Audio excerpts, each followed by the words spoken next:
Hi everyone, I'm Jeff Bacon, and I'd like to share with you the hugely positive impact that Hugh has had on my life and on Deb's life. Few people have had the huge impact on my life that Hugh has had. Hugh initially knew me as an overtired investment banker who preferred to listen to the sermon part of the Sunday service with his eyes closed. Then, over the years, Hugh was a huge part of my transformation into an ordained minister. I was honored when Hugh recently invited me to baptize 4 of our grandchildren in a service at Kingsway-Lambton that Hugh referred to as a baptismaganza. I didn't go to church as a child, except for a few Easter services where I felt like a stranger in the basement of a strange church. Then Deb, with training as a kindergarten and grade 1 teacher, with our 4 kids of our own, got involved in the Sunday school here at Kingsway-Lambton. We made friends with many families, and I started to enjoy attending Sunday services. On the last day of our first trip to El Hogar in Honduras, our eldest son Taylor, who was 15 at the time, named almost all of the 80 or so boys gathered to bid us farewell.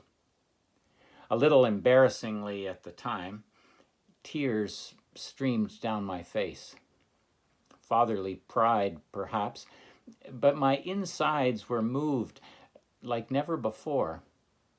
I recognize it now as the indwelling of the Holy Spirit. I had similar experiences during the weeks of guided prayer and times of personal prayer that received miraculous answers. I was becoming very curious, sitting in the pews of Kingsway-Lambton with Hugh leading us in worship. Initially, I never aspired to become a minister.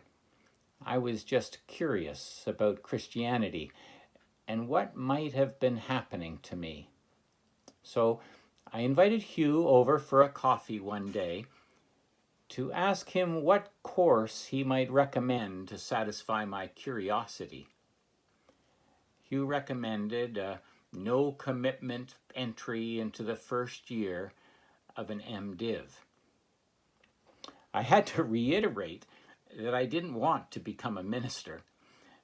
But with the support of Hugh and the Kingsway-Lambton congregation, and knowing that I could gracefully stop at any time to pursue other career interests, I ended up working harder and harder to satisfy my curiosity, and in the process I fulfilled all of the requirements of my MDiv. As I grew in the skills and insight, I wanted to share with others about the gospel and God's love for us. And so I became a minister. Throughout my journey, Hugh is always there for me. By inviting me to participate in the baptism service last Sunday, as a role model leading us in worship, as a resource to discuss questions about our faith, as a mentor for my practical ministry courses, at my graduation, when I was called to be a minister, when I was called to serve St. Bart's, throughout my ministry as I was challenged with new situations, and now as I face the challenges of my retirement and some significant health issues. I have experienced God's love for me in many ways, and one of the clearest is the guidance and mentoring by the Reverend Hugh Reed.